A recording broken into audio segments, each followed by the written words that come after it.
Hello, this is BJ from Hearns Hobbies, and I'm going to be talking about brushes. I'm going to introduce the range of signature brushes, and I'll talk about how to select brushes for your project. So here I've got them all laid out.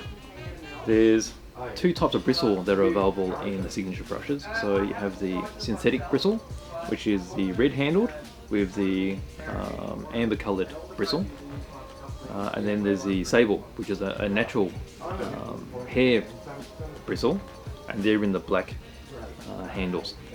Now, firstly, the difference between the two is the synthetics are cheaper to manufacture. They're still a very fine bristle, but they tend to lose their point after a while. Now, the natural sable ones are famous for being able to keep a point, so they last a little bit longer, and hence there's different price point. So the synthetics start from around about $6 for the very fine ones, and the sables start from $16 for the finest one. Now both work very well. The lifespan is the main difference, and also the price, of course.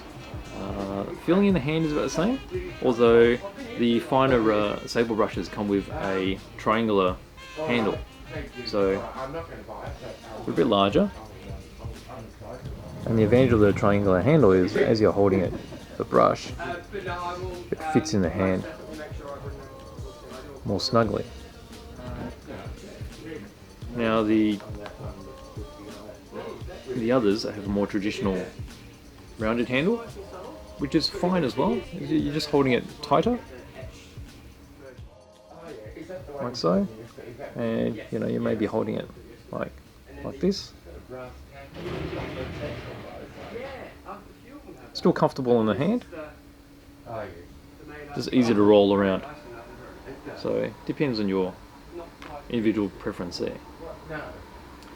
Now with brushes, they have various sizes. Now you can tell sizes with a number code.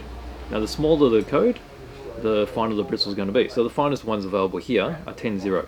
So from 10-0, you go to 5-0, to 4-0, 3-0, 2-0, 0, and then 1, 2, 3, 4, and of course as you get bigger there's more bristle. And then you have the choices of rounded bristles, which are the ones with a fine point, and then there's the flats. So the flats are arranged with a lot more bristle all in a straight line.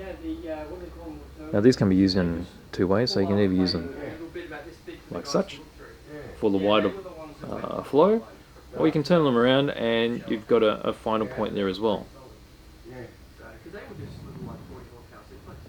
So you can quite easily change the size of your bristle. Now of course a wider one is easier for covering large areas. They're also very handy for using for dry brushing. So a stiff brush, so these have quite a stiff bristle.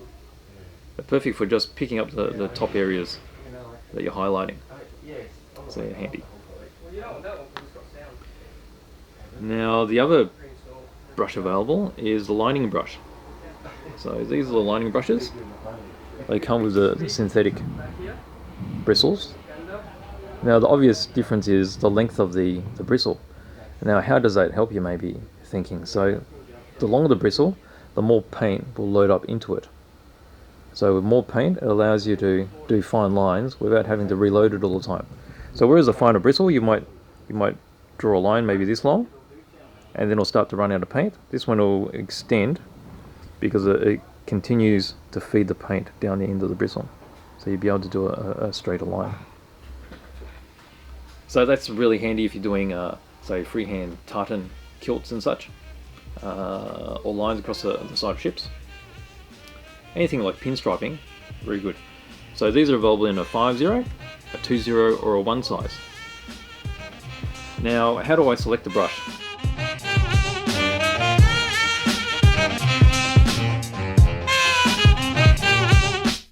Little did I see